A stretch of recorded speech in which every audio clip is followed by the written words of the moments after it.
We're here at Soundtracks in the classroom. I don't know about these guys. I feel like I'm back at school. And sometimes you might feel like you need to go to school to be able to program your decoder. But we're going to be with Professor George Bogatiuk. We're going to talk about the Tsunami 2 decoder. And really, we're going to just take the fear out of DCC. All that and more today on Monday Morning Express.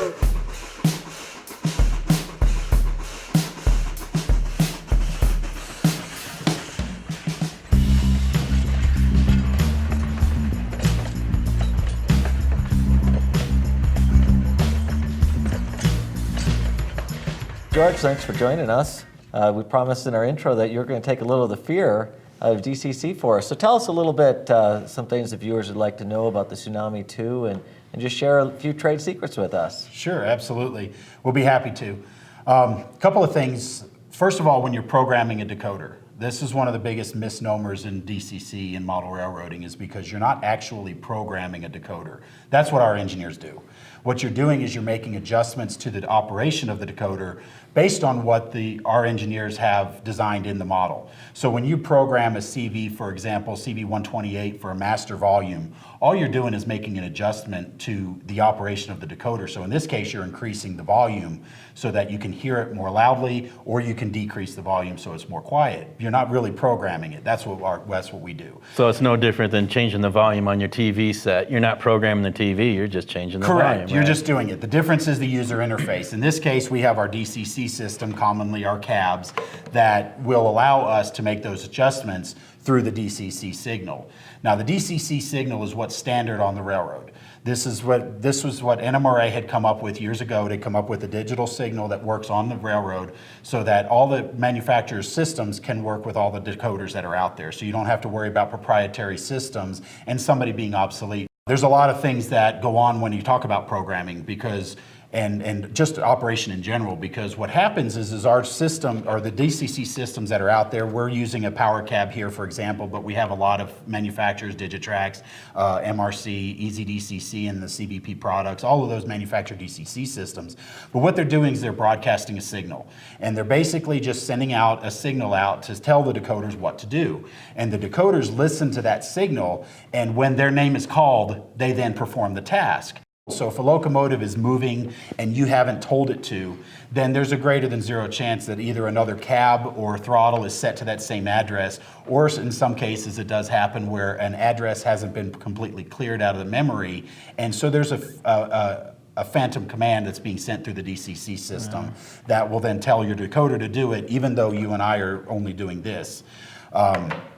Then once the decoder gets that information, then it becomes brilliant in how it performs the tasks. And that's what we've done with our Tsunami 2, is we've been able to take the operation of the locomotive and really implement it into the decoder so that you get a much more realistic experience than anything else that's out there on the market to really enhance the operation of our railroad. Give us a little rundown of some of the things we can do with this now that it's got the Soundtracks Tsunami 2 decoder installed. Yes, sir.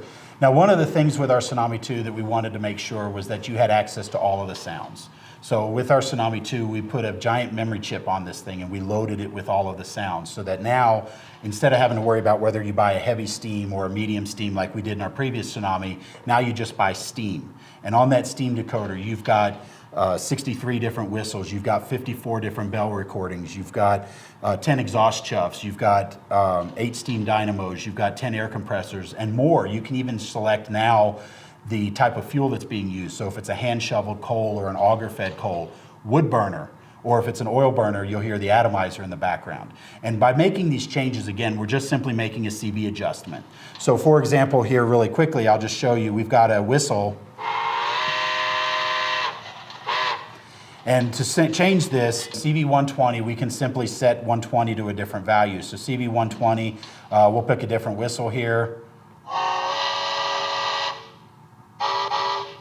And you can just simply change that just by making a CV adjustment on the fly. You don't have to spend an hour in front of a computer downloading. Kind of like changing the ringtone on my phone. Exactly, just really quick.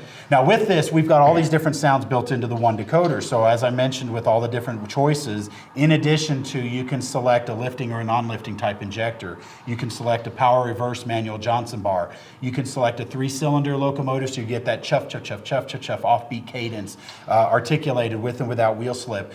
with all the different sound selection choices that we've got in here, I sat down one day and I did the math. And I said, well, how many different options do we have? And I calculated 769 million combinations of sound that you can put on this decoder. So I have a question, like with the big boy proprietary sound, is that sounds that were on that chip and you put the specific set together, or is that something? So what we did is we worked with Jimmy and others to really select the sounds that were defaulted on that decoder, so that way, with their input and with our sound library, we were able to add the sounds and put together a sound profile that came out of the box default. Now, there are different choices on that decoder, so if a customer wanted to change the whistle and things like that, they can simply do exactly what we did. Same thing. Obviously, with that one, we wouldn't want to. Correct, But exactly. what happens if Dan messed up on his big boy decoder? What would he do? So let's say, for example, oh crap, I don't remember what I did. Let's say I had an odd thing go wrong. So we can always do a reset. So factory reset CV8 to a value of 8, and then cycle the power.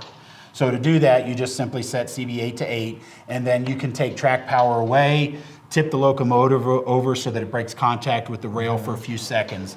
The locomotive, once you restore power, will be quiet for about 3 to 4 seconds. The sound will start coming up, and then the lights will start to visually flash in front of you. And this is your way of indicating that the decoder has actually taken the reset. So it'll flash 16 times, and at that point, everything goes back to the way it was when it left our factory. So for the big boy, it would go back to your default settings. If you had an aftermarket Tsunami installed, it would go back to the aftermarket Tsunami settings. Because many people fear that if they reset their decoder, Right. it goes back to like the normal Tsunami retail default. But it doesn't. But it doesn't. It goes back to the custom Glacier Park default. And that's one of the advantages of that proprietary Yes. setting there. Yeah, so you're always in a safe zone. So there's nothing to fear to make some adjustments to your decoders. I know on my big boys, I've made several adjustments according to my layout, the way I want it to sound. And as I was talking to George earlier about, you can change echo and reverb.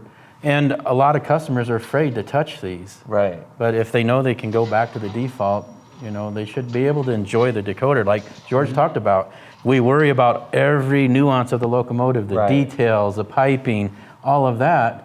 But yet we've got this decoder that has millions of options on it, and the customers aren't accessing it. So they And then need to- sometimes, like you said, it's because we're scared. I mean, we'll play with all kinds of stuff on our model railroad, but we're scared to play with our sound system Yeah. because we don't want to mess it up. Well, and in all fairness, there's a lot of decoders out there. When you set a CV, something could go wrong and be damaged. Now, our decoders, we take pride in making sure that during the testing phase, we test every value of a CV to make sure that you can't turn it into a brick.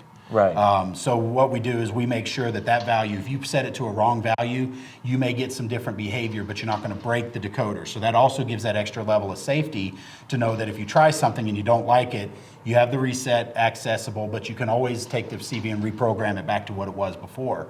Going back into some of the other sounds, the way we've improved this decoder, first of all, one of the things that we've done is we've added a lot of new sounds into it. First of all, obviously, there's a lot more whistle choices than what was available in the original Tsunami. But we've got new sounds in there, including a new rod clank. So it's more of a thunking sound as opposed to a pinging sound, which I really love. It really brings it to life for me. But we've also got sounds like the leaky valve packing. So when you're drifting downhill, you'll actually hear more of that sound as it's drifting. We've changed the way that the chuff sound is played by itself. So with the previous generation Tsunami, we only had a limited number of sound channels to play sounds with. And so what would happen is at higher speeds, the sound of that chuff, the exhaust chuff, would be cut off to play the next exhaust chuff, resulting in somewhat of a helicoptering effect. Well, with our Econami, we helped address that by adding a second sound channel. Our Econami actually has 12 separate independent sound channels, and our nearest competitor has 8. The Tsunami 2 actually has 16 different independent sound channels, so we can play up to 16 different sounds at one time. So our engineers didn't have to play bingo trying to figure out which sounds are prioritized over which other ones. And so when you hear all those different sounds, you're getting more of a realistic environment. So one of the other features we've got built into the Tsunami, and this goes back to the original Tsunami and even predecessor decoders, the DSD and the DSD 150s, we had a feature called Dynamic Digital Exhaust, or DDE. And what this does is this reads the load on the motor, on how hard the locomotive is working, and we'll actually adjust the intensity and the timbre of the exhaust chuff to match that work. So when you're running on flat level track, you're going to hear the chuff at one intensity as the engineer's maintaining speed. But when you encounter that grade, it's actually going to intensify and get a little bit deeper in chuff, simulating the engineer opening up the throttle and adjusting the Johnson bar to make sure that you've got that extra work. So with all of this said, I mean, this is really kind of a brief overview, but let's take a listen and see how it runs. Yeah, let's take a spin. Let's see what happens. I mean, after all, we've got this wonderful steam locomotive in front of us. Yeah, so let's play with trains. Let's play with trains. So enough of this propeller head stuff. Let's play. So the first thing we're going to do with our locomotive is we're going to turn on the dynamo, and the dynamo is a steam-driven electrical generator that sits on top and runs on steam pressure. This piece right here. So that piece right there. So when we turn on function 0 to turn on our headlight, you're going to hear that dynamo spool up. But also we've got a hyperlight feature that will also intensify the intensity of that headlight to match as that dynamo gains speed. So we're going to turn that on. You'd be surprised, and somewhat understandably so, how many people don't realize what that sound is. Right. Because they hear this high-pitched frequency and they think it's an interference with their speaker or something. Right. But in all fairness, steam engines aren't as predominantly around as they were, and so a lot of people don't spend time around them. And so this was one, I'll be honest with you and admit, my first Tsunami, I turned that volume down to 0 because I'd never heard it. But then the first time I got to spend some time next to one, it's a very dominant sound when you get there. So anyway, we've got our dynamo on, we've got our headlight, we're ready to go. So the first thing we need to do is blow our whistle signal. And with our Tsunami 2, we've got a long and a short whistle. And this is on the function 2 and the function 3. And the reason is to recreate whistle signals, which the engineers use to communicate with the crew. In this case, we're about to move forward, so we're going to do 2 long blasts of the whistle. Turn on our bell. And you can hear a fast ring, so that's simulating an air ringer. Yeah. We're going to crack our throttle, and we're going to open up our cylinder cocks. You can kind of hear that cylinder cock cut in and out. Oh, it's off the track, George. Uh-oh. That's not as easy in real life. So once we get going, let's close the cylinder cocks, turn off the bell, and we're going to get moving down the road. Now with our chuff, like we talked about, there's dynamic digital exhaust. So we'll put a little resistance here on the locomotive. You can hear that chuff intensify as it's working hard against my finger. Now to kind of show you how that digital cam works, we're going to put a little bit more pressure and stop the drivers, and that chuff stops. And I'm not touching the throttle. So this is strictly based on the locomotive and how it's running.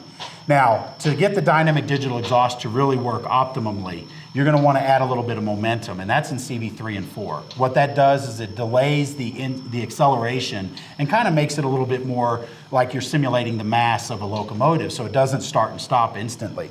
So in this case here, I'm going to take it in reverse, and you hear the power reverse go. And we're going to crank up the throttle here really quickly. You're going to hear that chuff bark, but you see it didn't jump to that instant. And when I cut the throttle, levels off. You hear that chuff back off as it's coasting to a stop. And it gives you a more realistic simulation of what the railroads are doing with the engineer as he's running. So these are just some of the highlights. We've got so many things that we do. As we talked about with the Academy, it's 2 days long of a class, and we don't cover everything that we have in the decoder. It's, it's kind of highlight and feature Now, George, sets. you know what would be amazing? Is if you did like a webinar or something to teach us about this that we could see from our homes. Is anything like that going to be possible? We're working on a few things. We're looking at webinar for Doing Academy and something along those lines. But right now we're also working on a weekly YouTube video. And these are going to be short little videos that will cover a feature. Like if you go to our YouTube channel right now, you'll be able to see how to set the brakes like I just showed you. Now, the example on our website or on the YouTube channel is actually a diesel decoder, but the settings are going to be the same. Okay. And so you'll still see how all this works together, and now you see it in a steam. But we're working on these short little videos that'll give you about, 3 to 4 or 5 minutes, something long about a particular feature, how to use it, how to set the CVs, and then of course a reference to the manual on where you can find it. So that if you need more information, you can read the section on the manual, know how to set it, and then give us a call if you have any questions.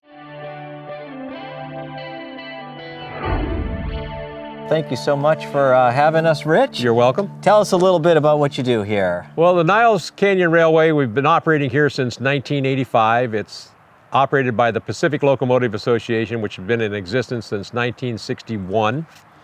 We incorporated and became a nonprofit organization in 1965 and used to operate the Castro Point Railroad underneath the Richmond San Rafael Bridge along the bay in North Bay of by Berkeley and Richmond. And then when they lost their lease with the Navy up there, they moved down here and took over this right-of-way, which happens to be one of the last legs of the original Transcontinental Railroad right-of-way that's unchanged.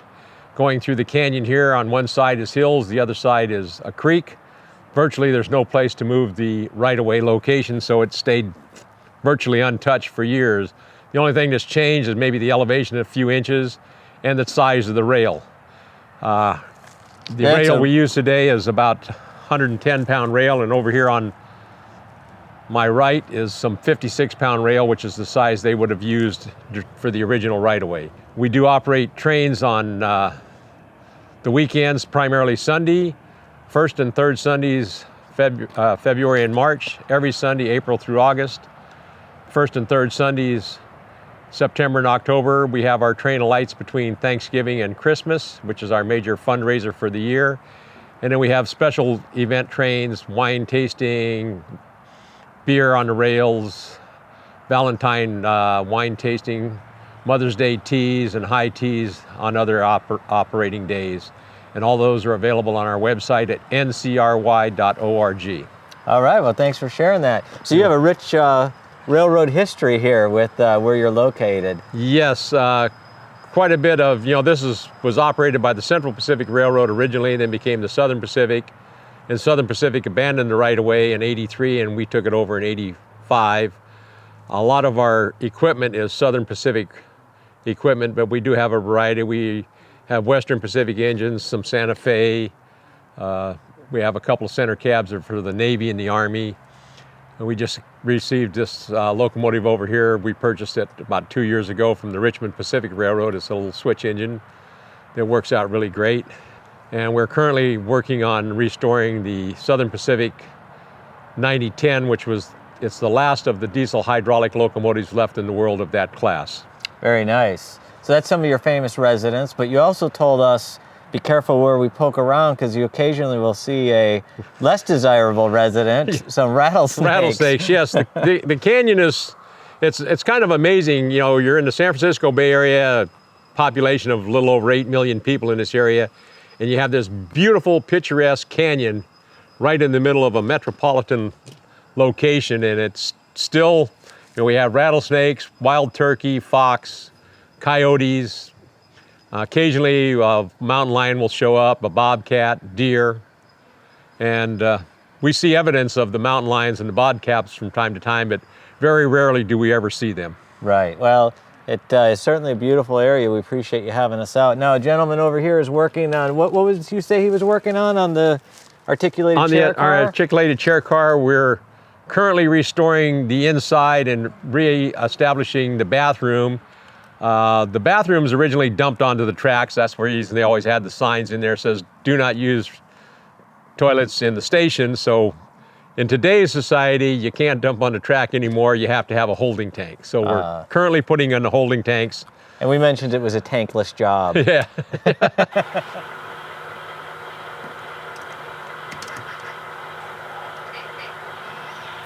Hello, my name is Craig Schwabauer. I'm here at Rocky Mountain Line, and you're watching Monday Morning Express.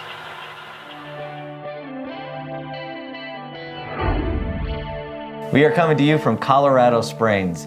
We enjoyed our drive over here, seeing the beautiful scenery, the snow on the trees, Pikes Peak in the distance, and what can I say? We love it. And now we're here with Bob Foltz and the New Mexico division of the Santa Fe. Bob, what a beautiful layout. Tell us a little bit about not only how it's clearly designed for operations, but a little bit about the beautiful structures that you have as well. Well, thanks for coming. We bought this house with a 2,000 square foot basement specifically for the railroad. My wife had the upper half, I had the lower half, which was a good deal on my part.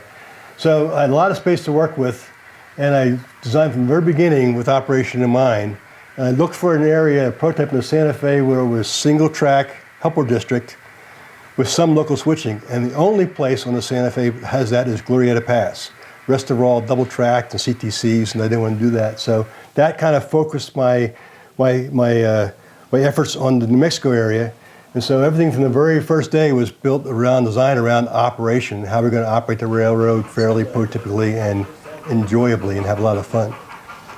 Yeah, I really enjoyed seeing your articles in Model Railroader and Craftsman on the layout. It's great to see it first time, especially with having Santa Fe and Lamy and those towns. You know, that's my old stomping ground, so it kind of brings back memories, but only in HO scale. So we're really going to look forward to the tour of the layout. Well, thank you. One thing I did do was, you mentioned about structures. I use kits a lot, but whenever there's a signature structure, like a depot or a freight house or like the Harvey House in Las Vegas, I scratch built it to capture that identity. So somebody walking in the room would see Las Vegas from the interstate would know exactly what they're talking about. So I spent a lot of time on scratch building it, and I do a lot of stucco structures, which is rather a little unusual, a little more work, but I find very rewarding doing the stucco structures. Just a little out of the ordinary. Yeah, that jumped out to both of us right away. So do you have any tips for our viewers on how you get them to look so good? Well, one thing I use model airplane plywood. I'm afraid of warping in regular basswood, so I avoid that, and I really brace it very well.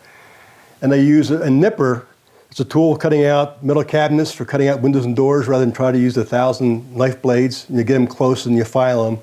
And my stuck material, I've used several. I've used the spray-on kind of rock simulated stuff. I've used Durham water putty. My favorite right now is a product from Arizona Rock and Mineral Country called their stucco or their concrete. And that's beauty to work with, and it gives you a lot of flexibility, and you can work the material right up to the window frame, because in stucco, windows are mounted from the back, there's no frame. And getting that nice, clean meeting line is kind of hard. With the liquid type product, up there, it kind of sucks it right into the crack and fills it up, and makes a really nice structure. Yeah, that's some good tips. And you were mentioning Michael Gross kind of developed one of those styles that you used and still hold up very well. And Michael uses Durham water putty, which is also a nice product, and it's pretty forgiving. And you make it a little souperier than normal. And the same thing though, use plywood underneath. It's tough to cut, but it won't warp. That's the biggest thing I was worried about. All those water products, it really, warping is my biggest fear. And I haven't had any warping at all, so. Yeah, it really shows up the trowel marks nice, and it really gives you a good capturing that feel that stucco. So we know that you've had a lot of award-winning structures, and maybe what's your favorite structure on the layout that you put your most effort into? Probably La Castaneda, which is the Harvey House in Las Vegas, New Mexico. It's a big one. You'll probably see it later on the tour. It's so big, I cut it down by 1/3, and it was too big to fit the workbench. So I had to take a wooden stool, I don't have one here, and drive a screw through a piece of plywood, make a little turntable, and I put it behind my workbench, and I build a little piece, turn around, and work it on this little turntable. I could turn it around all directions, get the front and back and sides as I was working on it, because it was just too massive to work on my workbench. It wouldn't fit. Now they're restoring the actual building right now. They are. Is that correct? Yeah, the guy who owns it now restored the Harvey House in Winslow? Winslow, yeah. And that's a beautiful place. So I keep my fingers crossed they're going to do a nice job there too. It's got a great restaurant, I know that. Yeah, the food's excellent. Yeah. When we go there, we always stop in the night there in Posada. So now during your operating sessions, approximately how many people do you have? And the ideal number is about 16. Gives a chance for a break for a cup of coffee or a Coke. I can get by with 13 or 14. I've had as many as 20.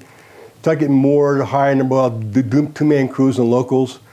But we run a lot of trains, so we can get guys pretty busy. With 16 guys operating, there's some times when guys complaining they didn't get a chance to get a cookie. So that's unacceptable. So how do you dispatch the layout? Well, dispatch from a central office over the other side is all done by telephones. This is my own telephone system in here in the basement, designed by Bill Kelly in Canyon City, and it's not party line. You have to ring, and he answers you, and he can connect two stations together if need be, but it's all done by telephone, and the signals are automatic, and he can also control the train order boards until you got a train order.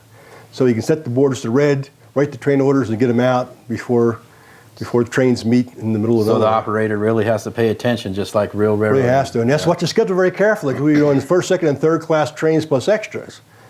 And so there's different rules, different class of trains, You may be a eastbound passenger train, but you're second class and you're inferior to a westbound passenger train, vice versa. So you have to watch the schedule very carefully and watch your class of train you are. Now, Bob, you're obviously very experienced and you've spent a lot of time on this. Would you have any tips for somebody who's maybe designing their dream layout? Visit railroads, operate on railroads. If you want to do operating railroad, try operating different railroads. You'll see all different kinds of schemes. They all work well, but some may be more your flavor than others.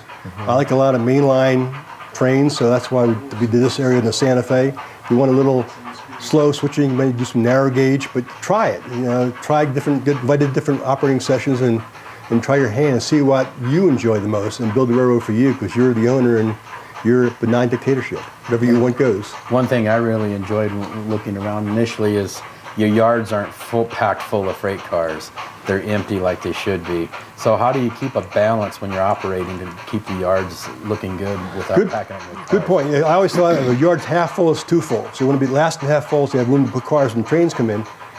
When I stage the railroad, I get the yards down, I move cars around so the yards are in a decent capacity before we start, and I control how many cars. I go through every train. I may pull cars or pull cards off a train so it's not going to set out here, it's going to go on through. And most of the cars run through. This is not a classification yard, so a 22-car train stopping in Las Vegas will only drop 5 cars, or 6 cars, or 4 cars. So I control that, keep the flow, so it's not overwhelming to the yard crew. There's a 3-man yard crew over there, so that's a lot of people, but it's amazing how busy you get when you're running a fast clock.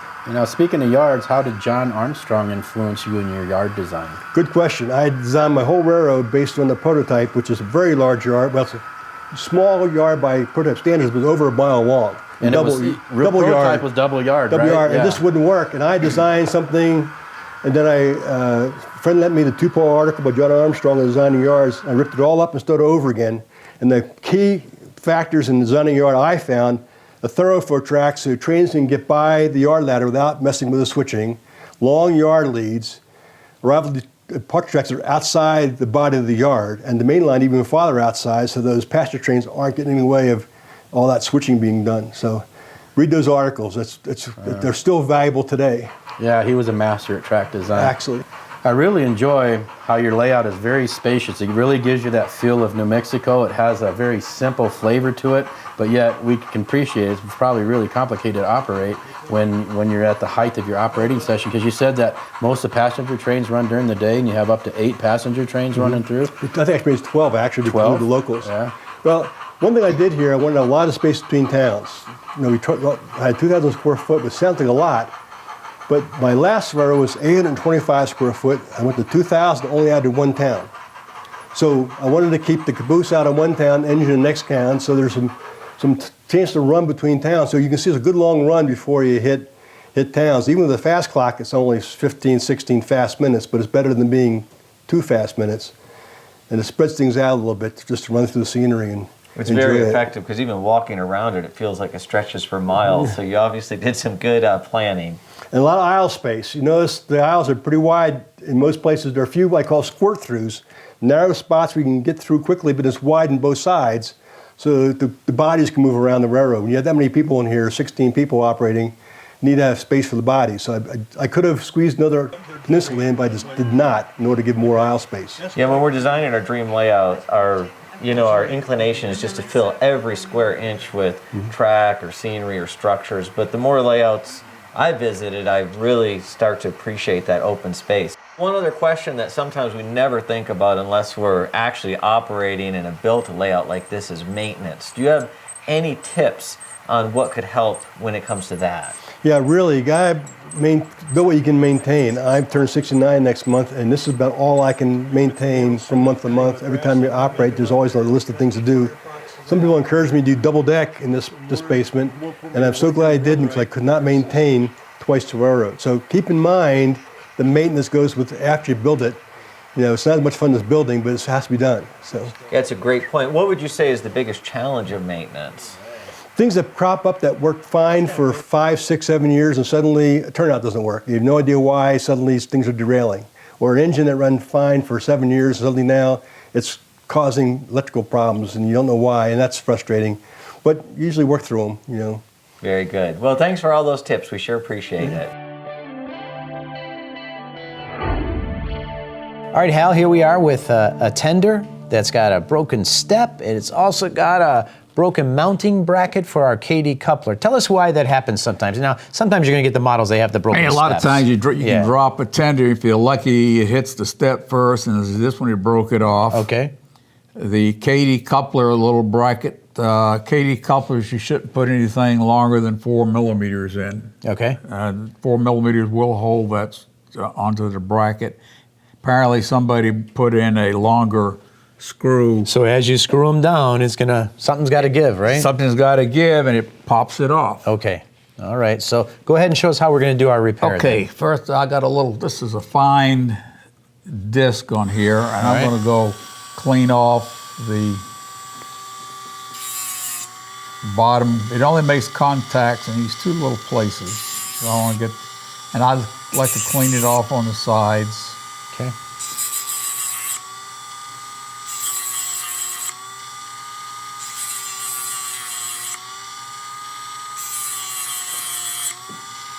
Because if you hold a soldering iron against something and it's got paint or whatever crud is on it, it's not going to conduct the paint. I'm even going to go in and get it on the inside. I'm going to hold this with my hemostat, and I'm going to go in there and clean it off.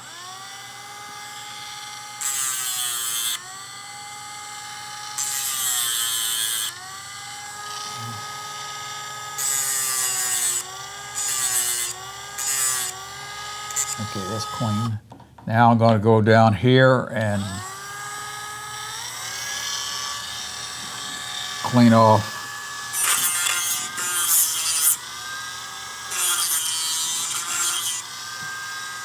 there's still some solder there, so I can probably Maybe enough to get it going.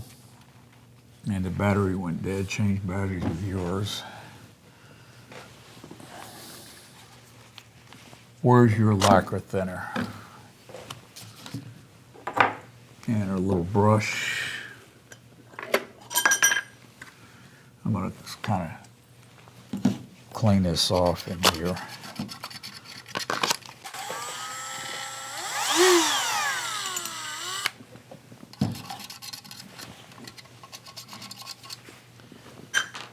And we don't want to put heat in there or torch in there. Yeah.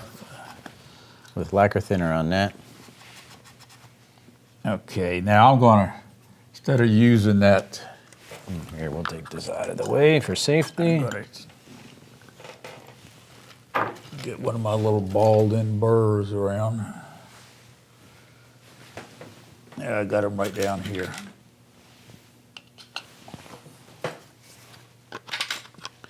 I'm just gonna go in here with this little ball-in burr. And clean up. Don't do this on the outside of a boiler because they can get away with you. Yeah. And go scooting down and do a lot of damage.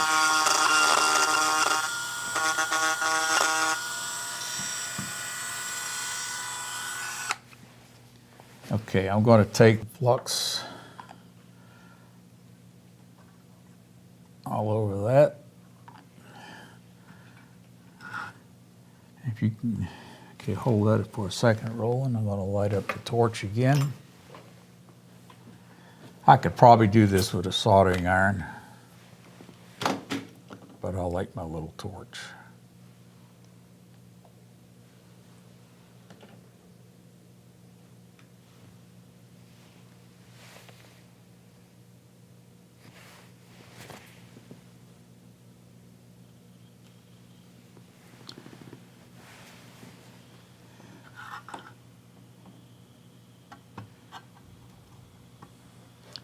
That looks fairly centered to you. Mm-hmm.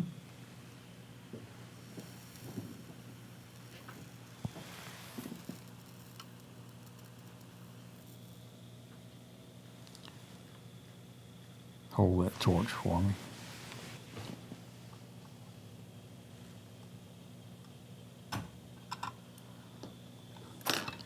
Now hit the other side. Laurel, why don't you hold that tender so it doesn't roll on me? I'm going to keep pressure on this so it doesn't fall back.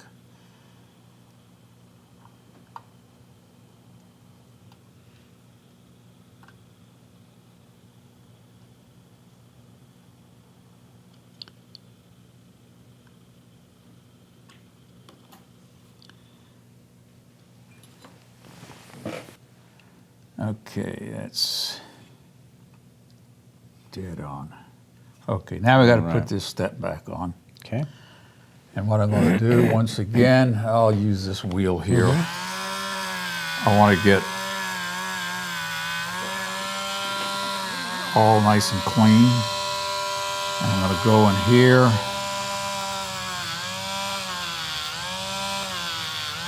Clean that off, and I want to clean off on top of it. What I like about this, it doesn't leave scratches. Right. Now I'm going to get an alligator. I'll probably get a...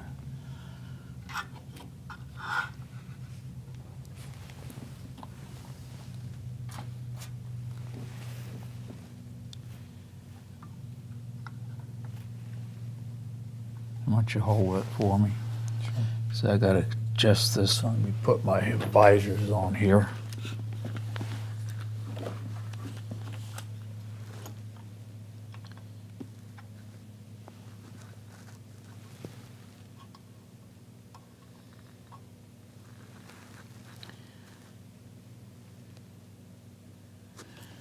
Get some flux out.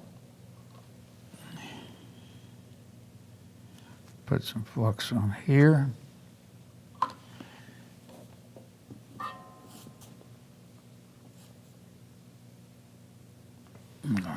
Put a little flux on there.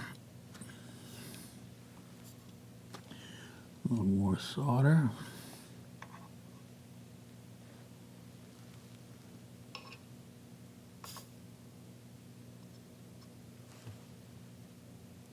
Hope that's in view of your camera.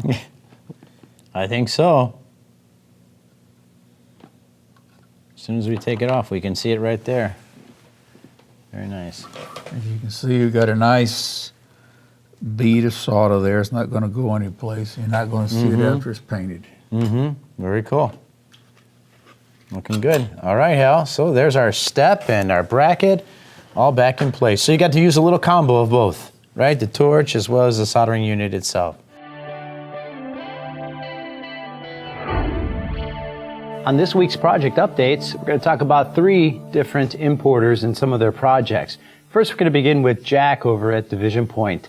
He tells us that the K36s, K37s project, that project is coming along nicely, getting a lot of reservations, just a few left. So if you want to make a reservation for these HON3 models, go ahead and get those in.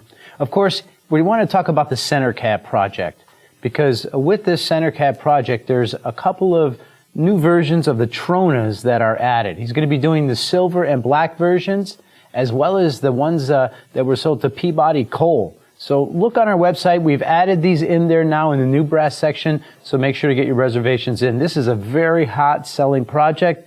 Reservations are filling up fast on it. Now, changing gears and going to the coach yard, they have delivered the Los Angeles Limited as well as the 1946 City of St. Louis individual cars and the add-on cars. We expect to receive shortly the full car sets. So be looking for those in the mail to you customers who have ordered them. For the others who have ordered the individual cars, those are already on their way out to you. Finally, Union Terminal Imports. The Illinois Central project that they're developing is coming along nicely, we're told by Chuck Sted, as well as the Cross Maffe's. And of course, as we mentioned a few weeks ago, we had brought to your attention the Norfolk Southern Heritage Series. This is a 20 cars in all that's going to be being done in this project. It can come as a full set of all 20 cars, or you can order them individually. At this time, we're merely looking for what level of interest there is in this particular project. We've had quite a few already place the reservations on our website, but we're still looking for a few more to be able to go ahead and go forward with this with UTI. So go to our website at brasstrains.com, Look in the new brass section, and under UTI, the Union Terminal Imports there, you'll see the Norfolk Southern Heritage Project. We're not charging a deposit on this, as this is merely an inquiry to see how many reservations or how much interest there really is. Now, next week, we hope to bring you up to date on what's going on with some of our other importers, so stay tuned for that. But for now, let's send it out to Niles Canyon Railway as we talk to Mr. Chuck Sted about the GP9s. We were looking for the perfect spot to talk about your GP9 project. I think we found it. Here it is. Right here. Here it is. So one of the upcoming projects, it's already on the website, is the Southern Pacific GP9 passenger service units. As you'll notice on this one, we have the wagon wheel antenna. Yeah. You can see the steam boiler exhaust up on top. And this is 5623. The unit is owned by Howard Wise, and it's actively used here at Niles Canyon Railway to pull the weekend and the other excursion trains that they run. This particular unit is not on the website yet, the Union Terminal Imports website. We have 8 versions in scarlet and gray, and we will add this one to the website. The executive decision has been made. Executive decision standing here right now. Well, That's right. Good. I've consulted with my partner Ed Krasinski, and I know that he's going to agree to add this. He has agreed to add this. So we're looking forward to it. I want one of these babies myself. Yeah, I think I know that feeling. Yeah. Very cool. All right, so this is one of 9 now versions that we're going to be able to take reservations for. And this particular project, when do we expect these in? So the research and data package will go to Korea probably in a month. Then there's 3 months of work to create the 3D CAD drawings with what we send to SEHO. Okay.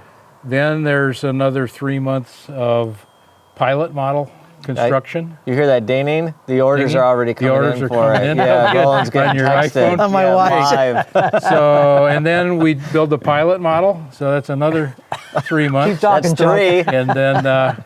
And then we go into production. So we're looking at early 2019, maybe mid 2019. As we know, these things always take a little longer than we originally thought. Okay. And how many is in this particular project? How many are you doing? I would say, to be careful, 150 of the various versions, but hopefully we can get that up to 200, maybe 250. Nice. Be a nice project then. Yeah. Yeah, it's done well so far, so we look forward to more reservations coming in on it. Yep.